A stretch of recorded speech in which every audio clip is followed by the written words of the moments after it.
Hi friends, పుచ్చకాయల్లా కనిపిస్తున్నాయి కదా. వీటిని చూస్తే చిన్న సైజు పుచ్చకాయలు అనిపించాయి, కానీ పుచ్చకాయలు అయితే కాదు. ఇవి బుడంకాయలు. వీటిని ఎందుకు ఇలా పెట్టున్నాను అంటే, నేను కిర్నీకాయల తోటలో పనికి వెళ్ళినప్పుడు అక్కడి నుంచి ఇవి తీసుకొచ్చానన్నమాట. అంతకుముందు నాకు తెలియదు వీటితో ఊరగాయ చేస్తారంట, అందుకే తీసుకొచ్చాను. ఇదిగోండి, మా మమ్మీ కట్ చేస్తూ ఉంది. నాకు వీటి గురించి తెలియక ఊరగాయ చేస్తారని ఇంతకుముందు కోసిన వేరే వాళ్ళకి ఇచ్చేసాను.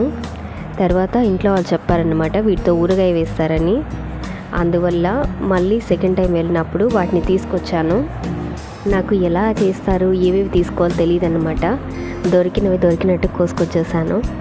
వాటిల్లో పిందెలన్నీ తీసి పక్కన పెట్టి పెద్దవి మాత్రం తీసుకొని ఇలా కట్ చేసి ఉప్పేసి బాగా ఊరేసిందన్నమాట. చూస్తున్నారు కదా. ఇలా చేసిన తర్వాత పెరుగు దీంట్లో కలిపింది. ఇలా పెరుగు వేయకపోతే ఇది బాగా చేదుగా ఉంటుందంట, అందువల్ల ఇలా వేసి ఊరగాయ చేస్తున్నారు.